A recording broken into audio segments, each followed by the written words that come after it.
Welcome to episode 223 of Sports Geek. On this week's episode, I chat with Ron Seaver about the history of the National Sports Forum and what to expect in Las Vegas next month. Welcome to Sports Geek, the podcast built for sports digital and sports business professionals. And now, here's your host, who knows there's no off-season in sports business, Sean Callanan. Thanks, DJ Joel. Yes, my name is Sean Callanan, and you are listening to Sports Geek. Welcome back for 2019. And just as there is no off-season in sports, there definitely has been no off-season at Sports Geek, that's for sure. More to come about what I've been up to since you last listened to an episode. Hopefully you enjoyed the Sports Geek replay series with some of the popular episodes from 2018. But we are back for 2019. And my first guest for 2019 is Ron Seaver from the National Sports Forum, which will be held in Las Vegas, Feb 10 to 12. You can check it out, sports-forum.com. We chat about what to expect and also the history of how the conference has evolved over time. So this is my chat with Ron Seaver from the National Sports Forum.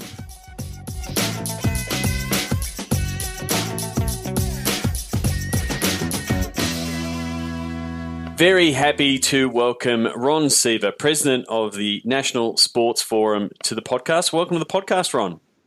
Hey, thank you, Sean. Really pleasure to be here. Before we get started into National Sports Forum, how did you get your start in sport? Oh, great question. Actually, and I hate to give away my age, but I'm very old now. And I actually started in sports after I got out of school, after I got out of college. I was one of those guys that had like 8 jobs his first 5 years out of college. Not really sure. I was doing a little of everything. And I'm from New Hampshire, and I was migrating my way out west. Eventually wound up here in San Diego. And I just decided on a lark, a conversation that I overheard somebody else talking about, where a lady was telling another lady she's going to work for the San Diego Padres. And all of a sudden, it was like bells went off in my head. Oh, my God, I absolutely love baseball. God, go to work for the San Diego Padres. So not knowing how to go about it, I just picked up the phone and called and proceeded to have verbal diarrhea all over this poor woman who answered the phone. I was not going to give her, I didn't want her to hang up. And she started eventually laughing as I'm, basically just rambling. And she said, well, where do you want to go? And I was like, not understand. I said, you mean I get a choice? And she's like, no, we need to know what department to send you to. And I'm like, you guys have departments? And she's like, yeah, we're like a real business down here. Yeah. And I'm sure, she probably howled after she was done. And I said, God, I don't know. I mean, I'll wash the uniforms, mow the lawn. What do you need? She just starts laughing. She goes, no, I know where to send you. The next thing I know, I'm talking to the VP of ticket sales. And as luck would have it, I wound up getting a job working in the boiler room, which was then called the boiler room, but the call center for the San Diego Padres. And this is back in, God, I hate to say it, but 1983. Yeah. 1983. I will tell you this, Sean, something very few people know about me. I was traded at the end of my first day. I got traded. And that's how they told me. They said, Ron, listen, we hope you enjoyed your time here. We just want to let you know that we've traded you. Now, I know first basemen and outfielders can get traded, but I didn't know, guys that work the phones could get traded. So I was very curious. I was like, wait a minute, I like San Diego. I'm going to wake up and find myself in, I don't know, Toronto or Cleveland. And I'm like, what do you mean you traded me? And they said, well, we traded you to the San Diego State Aztecs, their football team. You traded me? And they said, yes. And I said, so I'm just curious, what did you guys get? Oh, we got absolutely nothing. So I pause and I go, wow, that sounds like a great trade. But sure enough, after my second day, I was working for the San Diego State Aztecs, trying to sell tickets over the phone for a team that had 2 years in a row had finished like 2-9. Yeah. Very difficult to do, working on straight commission, no salary, and trying my best to, call people at the middle of dinner, to really annoy them. and try to convince them to come and become season ticket holders of the Aztecs. And I wasn't, believe me, I didn't set any records, that's for sure. But they loved the way I worked. At the end of the year, come October, the Padres scooped me back. I finished 83 selling tickets for the San Diego Padres leading into 84. And when a job opened up in the promotions department, I jumped on it. I knew that ticket sales, I just wasn't that good at it. Yeah. I mean, in fact, I think I was really bad at it. But I really hustled. I really tried. I just didn't have a natural knack for working the phones like that. So, but I thought promotions might be better, and I was right. I started by, and you know, the fortunate part, Sean, is after all of these years, I'm now in my mid-20s, and now I finally had my first job where I had a mentor. The person, I was so lucky, I got a chance to go to work for a gentleman by the name of Andy Strasburg. And Andy, lifetime Padres executive, ran the sponsorship and marketing and promotions department. And I got a job working for him, and that changed my life. I mean, it's very, I mean, I'm always interested in that background story for people getting into sports, because there's always a lot of enthusiasm to get in. But like you said, you don't really, when you're first coming into the business, you don't know that there are all these different departments. A lot of people start in sales and on the phones, and some people excel at it and become, that's their thing. But then once you're in an organization, you can start seeing all the different opportunities and sort of find where your skill set best fits. Is that what you thought the promotion sponsorship space was something that really fit for you? It did, Sean. I mean, I was much, much better at sponsorship sales. And sponsorship sales is a very different kind of sale than a ticket sale. A ticket sale is very transactional. It's a numbers game. You are smiling and dialing, and you're just really getting after it. You don't really spend time getting to know people, trying to solve problems, things of that nature, at least not when I was doing it. They just told you, make 100 phone calls by lunchtime. Yep. So if you're going to do that, you're not going to spend a lot of time getting to know people. And I was a lot better building relationships. It's kind of leads into what I'm doing now, but yep. A little bit better at building those bonds, if you would, than necessarily just calling a million people and trying to convince them not to hang up on me. So I was definitely better at sponsorship. I got involved in that starting in 1984, and that really became the focus of my career moving forward. So from the Padres, how did you go from working the Padres in the promotion sponsorship space to the early days in the early days of National Sports Forum? How did that come about? Yeah, I stayed with the Padres through the end of 1990. So I have several years with the Padres doing this, and left to go on the agency side.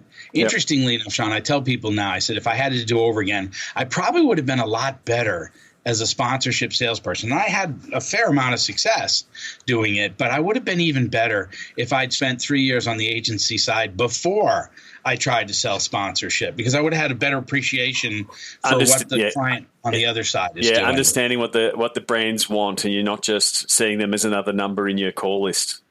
Right. And I'm just trying to get opening night fireworks sponsored. Yeah. So whatever it is that you need, we want you to do the opening night fireworks. Yeah. And I would have been a lot more effective at it had I done that. But now, as it worked out, I left the Padres and went on the agency side for just about 3 years, working with clients such as Upper Deck, Hunt Wesson Foods, Ralston Purina, Gillette, Evian, True Value Hardware stores, a number of different clients. And that was great experience for me, great opportunity. And it also kind of led into, I'd had this idea, which kind of leads to the National Sports Forum. Now, for the first time, I'm not just dealing with Major League Baseball, but I'm dealing with other sports and the people who do my job, who do my job that I used to do at the Padres, yep. that are now working with the NFL. They could be working in golf. And you realize, first and foremost, how similar the same problems. I mean, you tend to think that when you're in your silo, we're baseball and we have our own unique set of, never the twain shall meet. Yeah. So baseball stays in baseball, football stays in football, and so forth.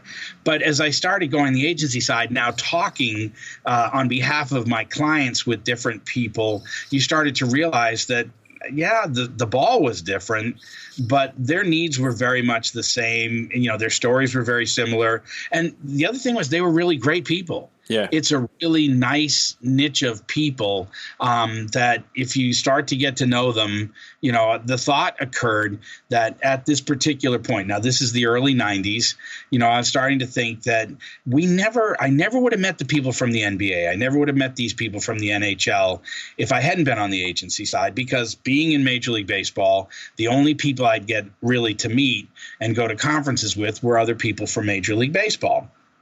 So I started to think, minor league baseball, events, these are all cool people. It's a shame we never get to share ideas because, honestly, they're trying to do the exact same thing I am. They're trying to sell tickets, trying to get their sponsors engaged, trying to keep their fans active.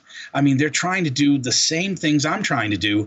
I bet they've got some interesting ideas. Yeah, there's definitely a similarity in, what all the different teams – both in different sports, but then also globally, are trying to do. Because in the end, the fan is still, a human being on the other side that has passion for that team, has the same needs to want to go to a game or wants to, follow it and follow the sport. So, yeah, there's lots of similarities, and you're right. When you're in your sport, you can just be very much consumed by your sport. Whether it be the local rivalries or what other teams are doing in your league, when there's some real advantages to be able to put your head up and look at what other teams are doing, what other leagues are doing, what are they doing in other regions, because there's opportunities there that how could you do it yourself? Well, and it's funny because really the essence of the forum was, I'd love to have gone as somebody at the Padres. I loved going to other ball clubs and spending a couple of days at the Seattle Mariners and just following them around, or the Phillies. And so the reality of it was, as that natural, student that wants to get better, it's a shame that we don't get to share information and best practices. Somebody ought to start a meeting and just invite all the guys together. Let's see if we can build a wall, if you would, build an area, build a Congress where it's just, nobody cares what sport you're with. Come on in, grab a beer, sit down, talk to us about what you're doing, what's working, what's not working. Let's help each other out. Not just here, but now we've made, contacts and friends that this can go on. So 2 months from now, 3 months from now, I'm struggling with a season ticket issue. And I know that, wait a minute, the Baltimore Ravens were talking about this. Let me call Kevin Rocklitz over at the Ravens. I bet he can tell me what I need to do. That would never have happened when I was during my tenure with MLB. But because we started the forum, you now have an area where you have so many different people, a resource that you can reach out to. You get to meet so many different people from different walks of life that you never would have met anywhere else. So what was the first year of National Sports Forum like? Where was it? Who was attending? Well, all right. I got to tell you the story because you'll appreciate it. Yeah. It tells you just how dumb I am, but honestly, so I had this idea. I'm going to start this conference. I'm going to invite all these, executives from what we call our 4 pillars: ticket sales, sponsorship, business development, and marketing. Yep. And basically the revenue generating people. I'm going to invite all those executives together. They're all going to come in because they're all going to think like I do, that this is a great idea. But before I do this, let me bounce this off a few people. Just wanted to see if it was, am I crazy here? Yeah. And literally what people told me was I was crazy. I remember my boss, my mentor at the Padres, I'm sitting down explaining all this to him, and we're going to invite all these people out from NASCAR and, WWE. This is going to be absolutely terrific. And he waited until I was done, and he said, "Are you serious about this?" And I go, "Yeah, what do you think?" He paused for a second, and he thought, "Well, I've known you for most of your professional career." "Yes, sir." He goes, "In all that time, you've come up with some incredibly stupid ideas." And I was like, "What?" He goes, No. But honestly, this is the dumbest idea you've ever come up with." So I was not expecting that answer, Sean. And I was like, "Well, what do you mean?" He said, "You don't understand. Baseball and basketball, they're two different worlds. They'll never come together. Football is never going to come together with hockey. You are going to waste all of your money. You're going to become a laughingstock in the industry." Yeah. Well, I'm like one of those teenage kids. If you want me to do something, tell me I can't do it. Yep. Oh, you can't do this. It's like, you bet I can. I'll show you. So I go running off to go start this thing. And, and this was before the internet was big and fax machines were pretty much, cutting edge. And so it shows you the time period. It's 1994. And I'm going to launch this thing. It's going to be in the middle of March of 1995. And this thing's going to be huge. Well, I went out and got 10 really, I felt, good speakers. Sean, to speak at this event, it was the president of the Golden State Warriors, president of the Jersey Nets at that time, head sponsorship guy at Coke, head sponsorship guy at Coors. I got, the president of the Anaheim Angels and the Ducks to come speak, the owner of the Rockies. I got 10 really good speakers, put the word out, spent thousands of dollars mailing out brochures and letters and sending out faxes, and we only had 3 people that signed up to come. Okay. We were going to do it in the middle of March in Colorado Springs. Now, people have asked me since, Colorado Springs, why? Yep. And the only good answer, I'd never been there before, and the only really good answer I could give, I guess, was that it was equally inconvenient for everybody to get there. and so it's like, but nobody. It's a nice part of the world. I like Colorado Springs. It's gorgeous, but it's not on the main track for really too many people if you're out of Boston or New York, and they're not, for some event they've never heard of before. So I probably did not help myself by doing this that first year in Colorado Springs, but beautiful place. And I wound up owing, I remember I wound up owing the hotel $65,000. And I'm like, but guys, I really tried. And they're like, they listened to my sob story when I got all done. They said, wow, we know how hard you worked on this, but we have one question. Is that going to be cash or charge? And so I'm trying to think of, I don't have $65,000. I have no idea how I'm going to pay these guys off. So I just shot a deal. I said, guys, here's what I propose we do. If you give me some grace here, I will pay you $5,000 a quarter until we get this paid off. Still not knowing how I'm going to come up with that money, but $5,000 a quarter until we get it paid off. And if you agree to do that, I'll bring this back and hold it here next year.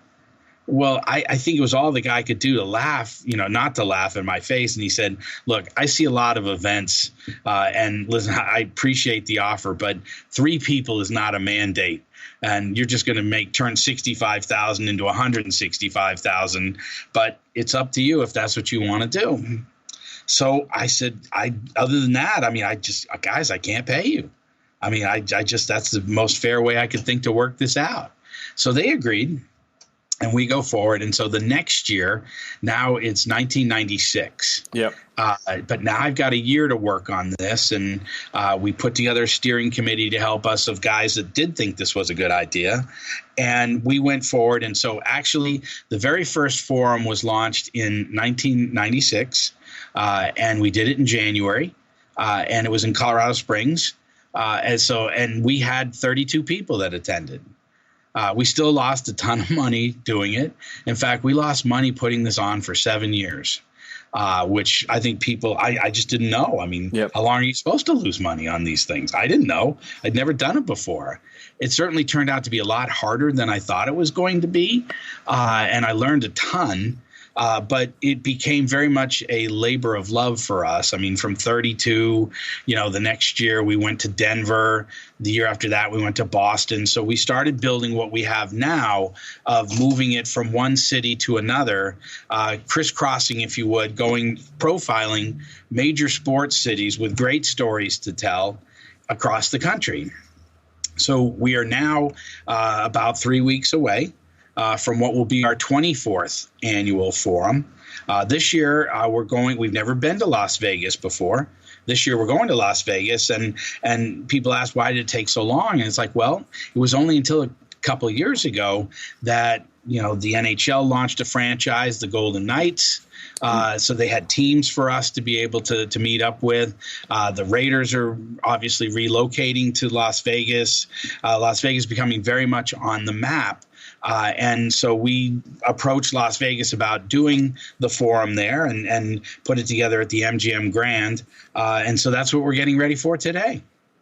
Yeah, Vegas is very much front and center from the sports business world in the US right now. I mean, obviously the Knights have been a big success story, and they've got the bright, shiny new T-Mobile Arena, which has got all the latest bells and whistles. But then you've also got the sports betting, and that is sort of a big change in US sports. Do you think that's going to be a big topic of conversation at NSF this year?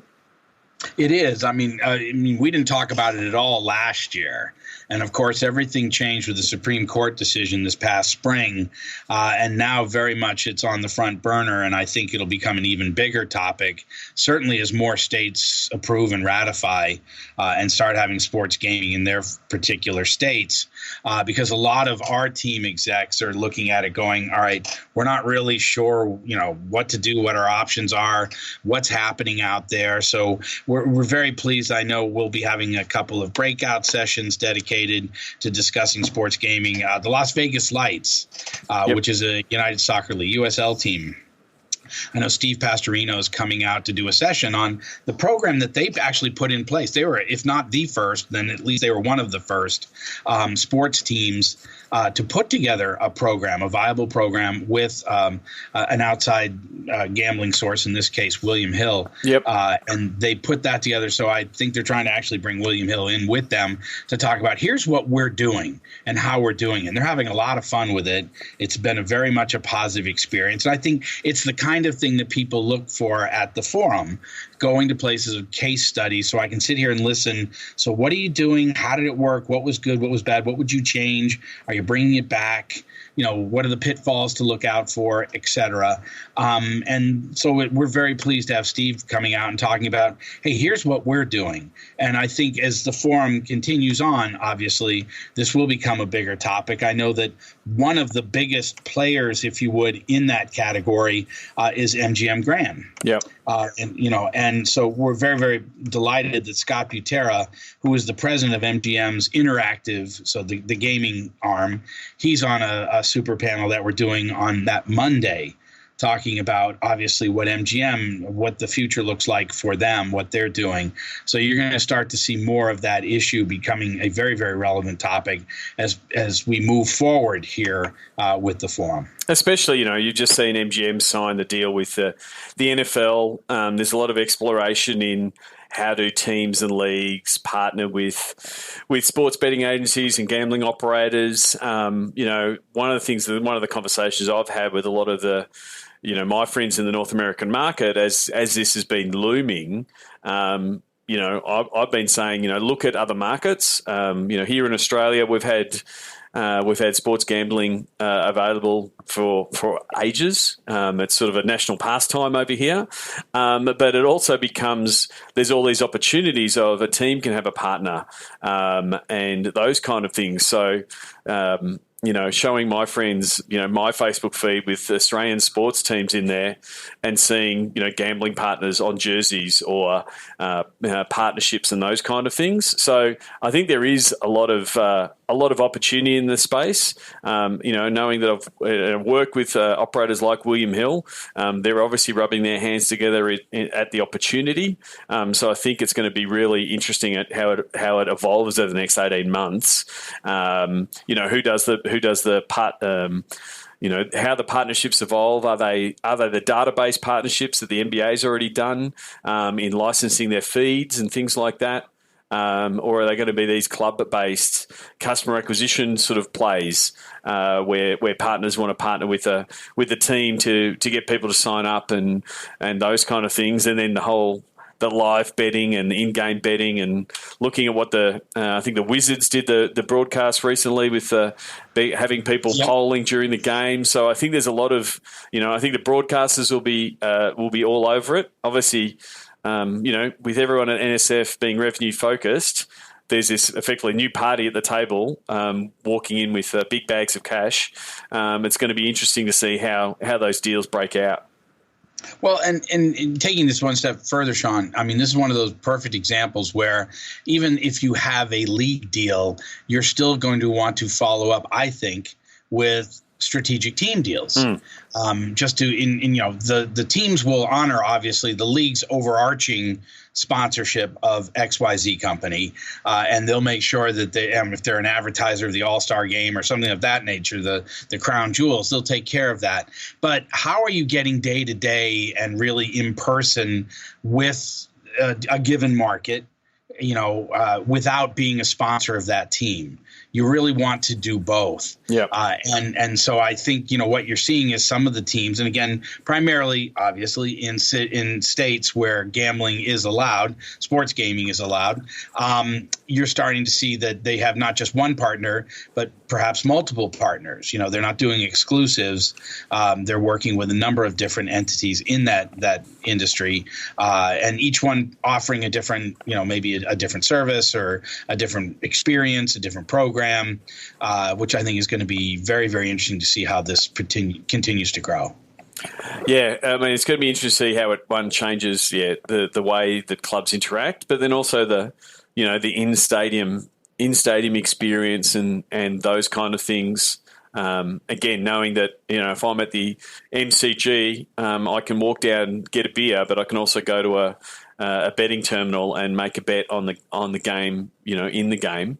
Those kind of opportunities in stadium, or betting providers locking down stadiums as a provider inside the stadium, and those kind of things. There's some of those opportunities that are going to open up over the next couple of years. The ripple effect of television ratings being enhanced, as well as people coming out to see. I mean, there's nothing better than having $10 on the game, or, depending on who you are, $1,000 on the game. But even if it's just, how much betting goes on, good-natured betting between fans at games or something like that on the Super Bowl, whether who wins the coin flip or any of those, things that we do now. Yep. Only now you're going to be able to, you don't have to reach across the aisle. You can just go up, or you can go on your phone and place it. And even a game that's not necessarily close, it's 5-0 at halftime of a soccer game, you're still going to want to hang around because you have a bet on who's going to get a red card in the second half, or who's going to get the first goal in the second half. Those kind of things, you're going to stay. So it's one of those things I think that may even help us with our, in-venue attendance. Yeah, and I think there will be, seeing some of the trends that have happened here in Australia around betting advertising and advertising in-game, advertising at the stadium. It probably peaked a couple of years ago, where someone would be lining up for goal and they would be telling the live odds and things like that. And so then there's been pushback publicly to dial that back a little bit, to sort of, that children are being getting a lot of messaging around gambling too early. So it's sort of they pushed the limit as far as they could, and now we're starting to see some of those lines being drawn to say this is enough. This is how much the public can sustain, and how much the public wants. So I think you'll probably see in the US market some of that, some of those pushing and balances and finding out where that right line is, effectively, on how much is too much and what works for the fans as well as the teams and leagues. Yeah, I could not agree more. And it's going to be very interesting. Like I said, I mentioned earlier when we had kind of a sparse start, and now we're anticipating 1,000, 1,100 people, over 150, ball clubs and sports properties there, because a lot of times we are talking about stick and ball, but also, what about auto racing? What about golf? What about horse racing?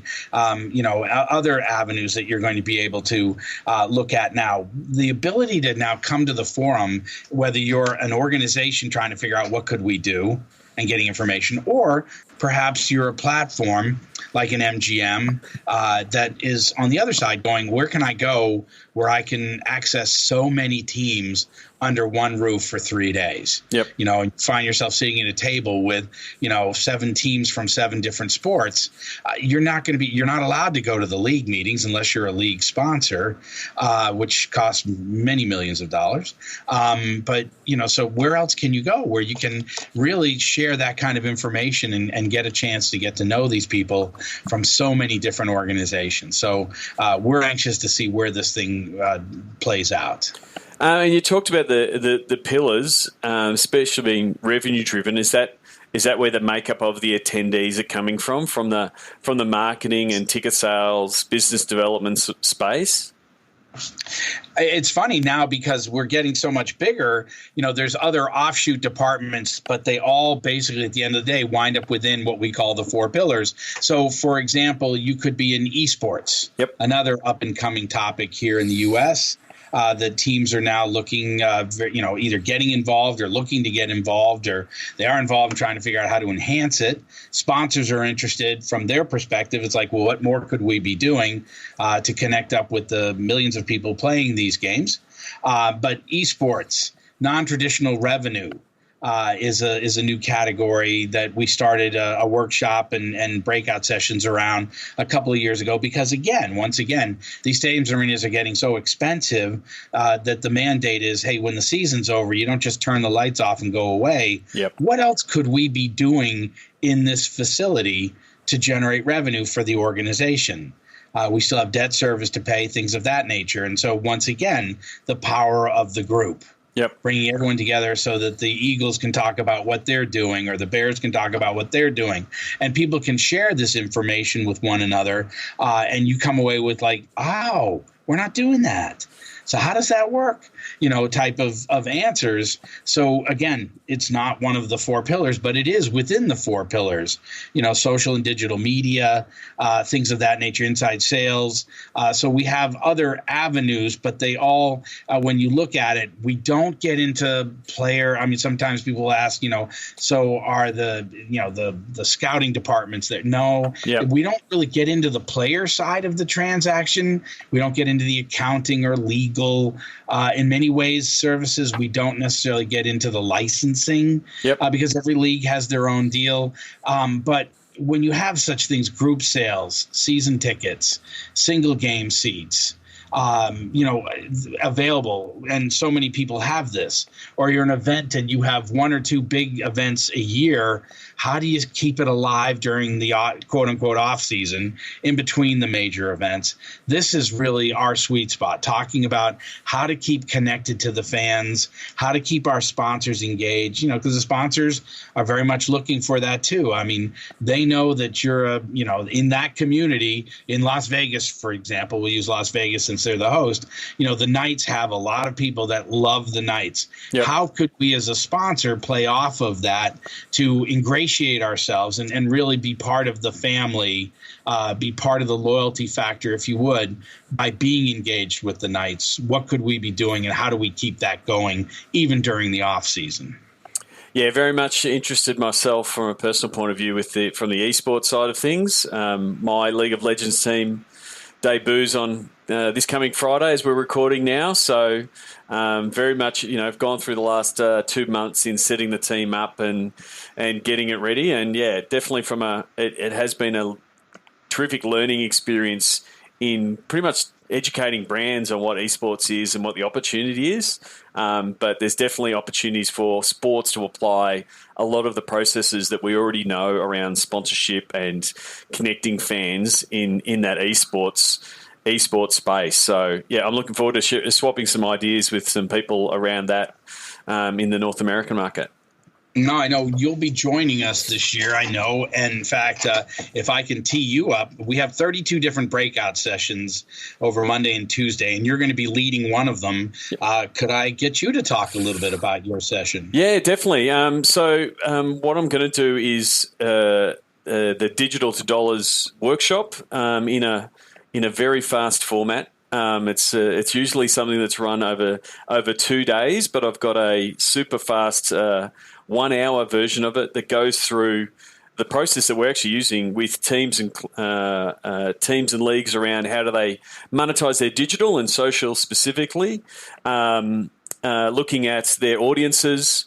So it's got 5 pillars: know your audience, know your content, so the content you're producing around your team, to be able to pitch that back to your sponsors, and then know your distribution. So that's diving in on all the different opportunities that social media offers and helping you understand what the value is of all of those different assets. And what we've found, and this is where the process has sort of been built out of, is that teams are still struggling with what is that rate card? What should we be putting value on for a social media post, whether it be Facebook or Twitter or something on Snapchat or something in their Instagram story? So helping the teams or leagues build out their rate card, so then you can go to your sponsorship and sales and business development people and say, here's our playbook. Here's the content we're producing. Here's the audiences we're engaging with. Here's the platforms that are working. So it gives them effectively like Lego style. They can pull the pieces together to build out those pitches, to talk about what you did earlier, to talk to those brands and actually deliver them both engaging content on the platforms that reach their audience, but then also develop those campaigns, which I think is still relatively underutilized in the sports space. And I think there's a real opportunity to grow revenue in that space. Yes, you can put your logos on your jerseys, in your arena, do some branded content. But if then you're also driving a campaign that delivers high quality contacts and data and engagement for a brand, that's what they're looking for. And so I think that's where there's upside in what they're delivering. So it's going to be a fast-paced session where we'll be pushing around the room and getting everyone sharing some of those ideas. And the good thing about it, running that session, there's a lot of those ideas start bouncing around the room. And so I like to use the phrase steal with pride. And like you said before, if one of the teams is doing something, you're like, how can I put our twist on it? So for my team, my esports team, Gravitas, like I'll be listening very intently for my whole time at NSF and in the sessions. And if someone says, oh, we're doing this cool content idea with this and it's working with our players, I'll be able to do a Gravitas version of that quite easily with my players on my platforms, use my rate card and then go back to a sponsor. And so my goal for that session is that everyone walks away with an idea from a content point of view, with some ideas around how they can better activate some of those channels, but the starting point of a structure to go, oh, I can pull that deal together and here it is. It's a one-page deal. The sponsor can understand it. My content team can understand it. My sales team knows how to sell it, and start breaking down some of those silos. Because I constantly am working in team land, sometimes as a digital divorce counselor, working between the digital teams and the sponsorship teams. If we can get that working, then that deal flow and that money can start coming in from a digital point of view. Because it's my goal that the digital is going to be the number one driver for revenue in sports by 2030. And so I think this is the way it can happen. So that's the session I'm looking to run and really looking to see and engage the NSF attendees and really getting them involved. And it's a great topic. And to your point of how it's growing exponentially and will continue to grow, because it not only works from the team and sports property end of things, because it does so engage their fans. I mean, if you're a fan, you're a fan. You can't get enough, videos, interviews, chalk talks, coaches, corners, more of that, the better. And who else agrees with that is the sponsors. So, sponsors, 5 years ago, they were saying, hey, it'd be nice if there was something social you could throw away. That'd be good. Now they mandate it. Yeah. Social, that's, in the old days, the first thing they were looking for was television. We want television spots. We want radio spots.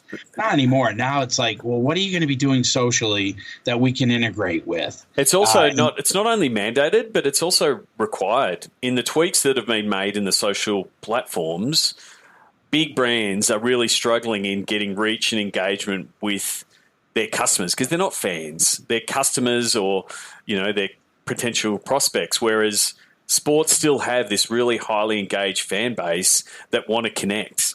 And so that's the opportunity to be able to say, well, we're going to produce great content. It might be on our channels. It could be on your channel, but we know we can be getting that engagement because our fans love it. And, I know I talk to a lot of people that potentially say they want to leave sport and they want to go and work at a bank or somewhere because they might get paid more.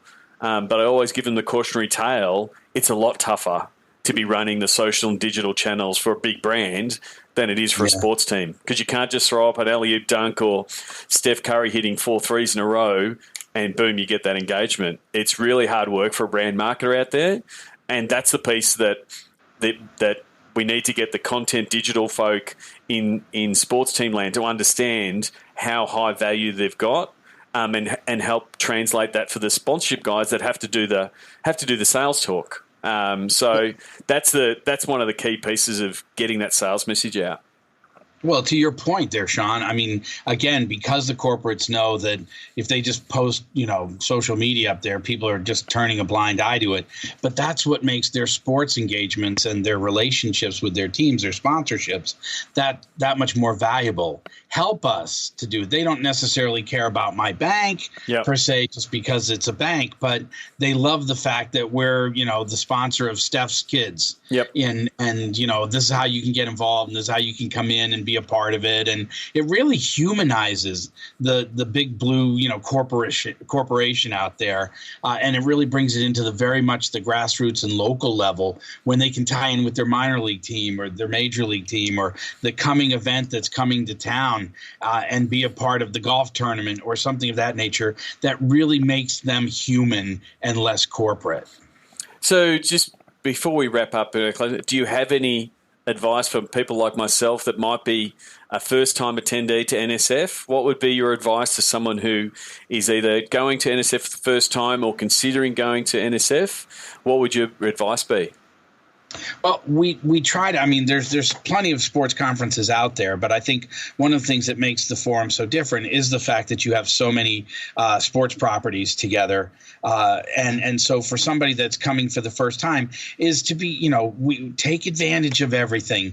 We have a newcomers breakfast on Monday morning. Right off the bat, you're going to sit at a table with a steering committee member and meet 8 other people from different sports, and you start to build your network. The number one thing, I mean, we try to have a lot of emphasis on education, but people come away every year and always say the most important part is the networking. Yep. And so getting out, you might feel that urge, I got to be up in my room doing emails or putting out a proposal.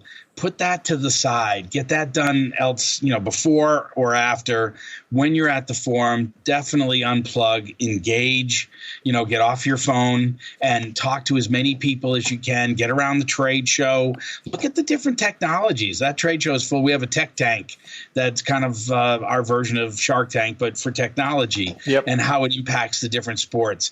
Really get involved and ask questions, and don't be afraid. There's plenty of steering committee people to introduce you to people. Let us know if there was somebody, hey, I really wanted to meet X or Y or Z. If we know where they're going to be, there's a lot of people there. So it's always hard to run people down.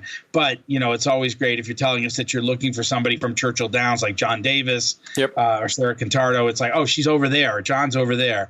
And, let's walk you over there and introduce you to them. So, we want you coming back with just an incredible experience. But to a lot of people, they say that going to the forum reminds them why they got into the industry. I mean, this really is a people business, people taking care of people. We have a thing where, we always say friends don't let friends stay unemployed. None of us have players unions or, alumni groups or something out there. So what happens, God forbid, you find yourself on the beach, now being able to have access to so many people that you can pick up and call and say, hey, what's happening in your industry? What's happening in this industry? So, the forum looks after the people. And like I said, friends don't let friends stay unemployed. So we want you to get a chance to meet as many people, take in the different sessions, participate in the social events.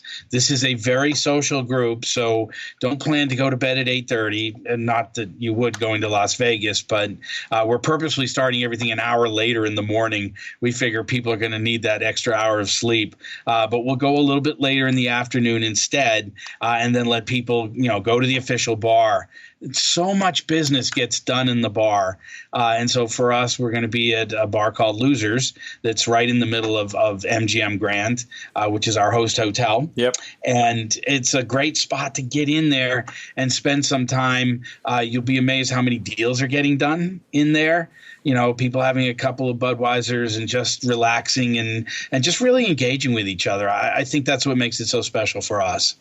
Terrific. I'm looking forward to it. I do tell people my superpower is the ability to network pretty hard, and then turn up the next morning. Everyone goes, "How are you awake?" I'm like, "That's what I can do." So for a couple of days, sleep is optional. Or as the Australian Open has just started here in Melbourne, and the Tennis Australia folk that work around the clock for 2 weeks, they use the phrase "sleep is for the weak." And I sort of take that motto when I'm in a conference, because the late night networking, the early morning networking, the opportunities in there's always great content to be learned from the stage, but some of the deeper dive conversations you have around what the part that I love about conferences. So I'm really looking forward to it. Excellent. And by the way, I know you have several hours on that airplane going home. You can certainly sleep on the plane ride home. Yeah, definitely. So I want to finish up with the Sports Geek Closing 5. Do you remember the first sports event you ever attended?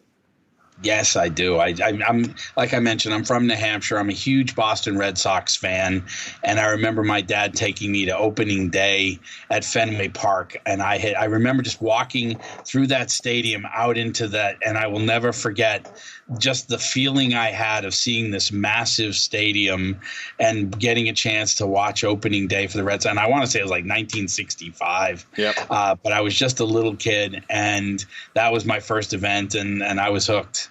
It's a beautiful venue even to this day. Shout out to my good friend Steve Connolly, who put in most of the tech at Fenway Park. You've would have been to a lot of sports events in your time. Do you have a favourite food memory at a sports event? Well, favorite food. This so shows you how pedestrian I am. I'm a sucker for nachos with jalapenos. Do you have the full helmet nachos? Is that what you go with? I'm simple. Just the chips, the cheese, and the jalapenos, and I'm perfectly fine. I'm easy. What's the first app you open in the morning? First app is CBS Sports, just to see what was going on. Yep. I get my CBS Sports fix. And from a podcast listener point of view, is there someone that you suggest they should follow, and why? Yeah, I'm a huge fan of Abe Madcore, who is the executive editor of Sports Business Journal and Sports Business Daily. And we're very blessed that Abe comes out and does a session for us every year. He's a terrific, terrific interviewer. But he does a podcast. SBJ has a podcast. They have a couple. One's called First Look every morning, and then Buzzcast is a week long. They kind of talk about the week that was or the week that's happening and what the issues are. And as good as Abe is, I've got to try to convince Abe I would love to interview him, because he definitely has his finger on the pulse. He's got some strong opinions. It's so great to get to hear his thoughts and ideas, and I highly recommend that to everybody. Well, I might follow up that and interview him after NSF. Last one? What social media platform is your MVP? And you can answer that as yourself or as the NSF. Well, I tell you what, the one that I'm not, everybody who knows me, anybody who knows me says, what are you doing talking about social media? I'm not a social media geek about it. I follow Instagram and I follow LinkedIn. Yep. So those are the two that, you'll pretty much engage with me. But Twitter, Facebook, no, never there. I don't, but those are the two that I'll actually check out. Okay. Well, other than that, you can check out sportsforum.com to register, sports-forum.com. And in February, 10 to 12 in Vegas. I'm looking forward to catching up there. Hey, Sean, thank you very much. And like you said, it's sports-forum. You got to put that hyphen in there. And we're really looking forward to it. And thank you so much to you and to Sports Geek. Very much looking forward to getting a chance to meet you face-to-face. And getting a chance to hear your session and what you have to talk about. So thank you. Appreciate it. And I hope we'll get a chance to see some people out there that are part and parcel, and they got to hear about the forum through the podcast today. Yep, and I'm looking forward to meeting listeners who have been listening, who are at the forum. I know a few friends of mine already that do go on a regular basis, people like Russell Scabetti and the like. So I'll be catching up with a few familiar faces, but also meeting some new ones. So look forward to seeing you in February. Hey, thank you so much, Sean. We'll see you then. New workshops on audience, content, distribution, valuation, and pitch following Sports Geek's Digital to Dollars process. Go to digitaltodollars.com. Thanks again to Ron Seaver from NSF. Send him a tweet at Ron Seaver and tell him that, or tell me if you're going to be there. And because you are a Sports Geek listener and you are back at work and you're probably maybe thinking about going to NSF, well, we're lucky enough to have a special offer for you as a Sports Geek listener. You can go to sportsgeekhq.com/NSF for a special discount. It's a special discount offer for Sports Geek listeners, Sports Geek listeners only. If you're thinking of going, this will be the best price you can find on the internet.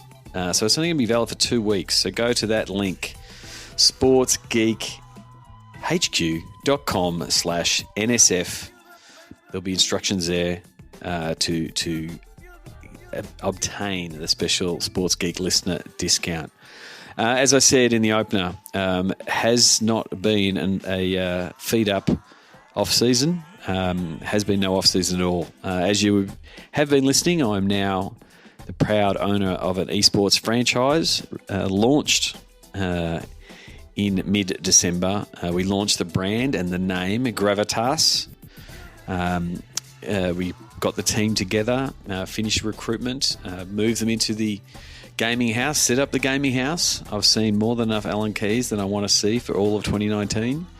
And then last week, we finally set and launched the Gravitas website, gravitas.gg, .gg being the domain of choice in the esports realm, GG meaning good game.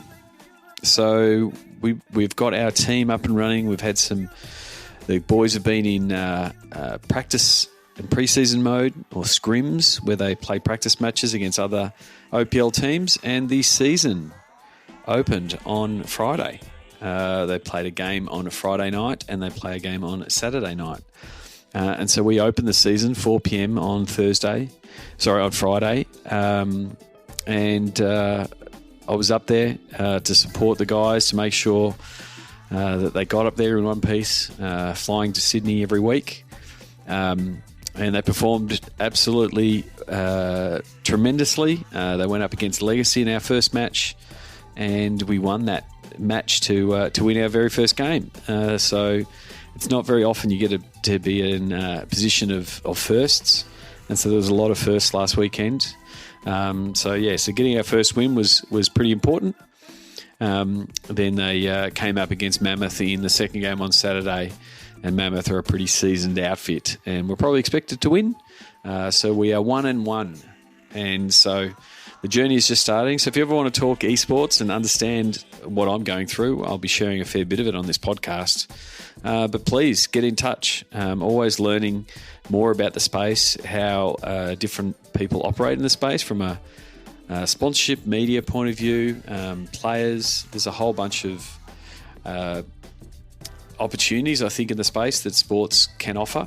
So please get in touch, Sean at sportsgeekhq.com, or even better, if you're a brand and you want to sponsor esports and get into sponsoring esports, I'd love to talk to you to become a Gravitas sponsor. So that's the update. We're starting to ramp up at digital content and the like. So yeah, keep an eye on things, all things Gravitas. Go to gravitas.gg is where all the content will be being pushed out, and Gravitas OCE on most platforms, Twitter, Instagram, and Gravitas LOL on Facebook.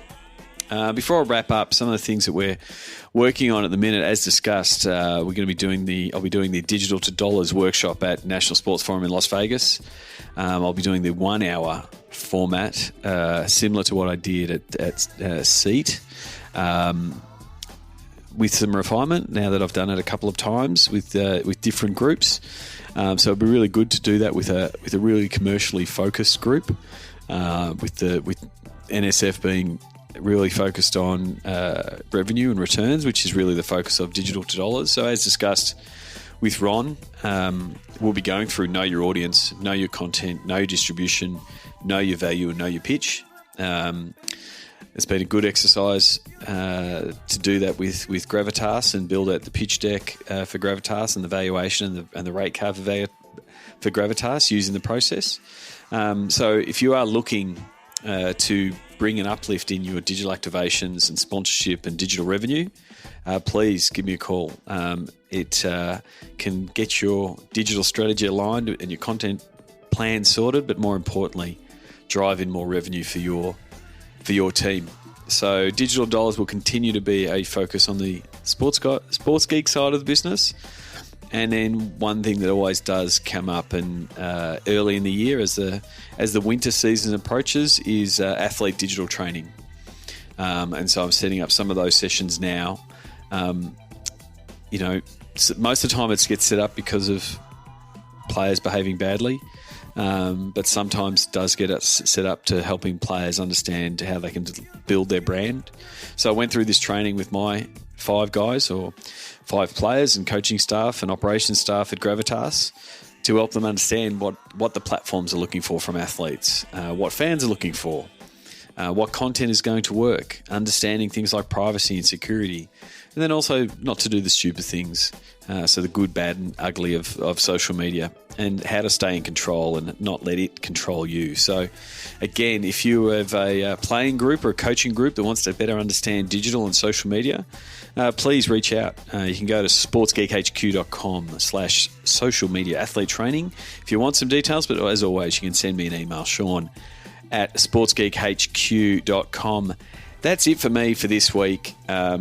If you are listening to this for the first time, thank you very much. If you are listening to this podcast again, and you have been listening from 2014 when I started, please, thank you very much. And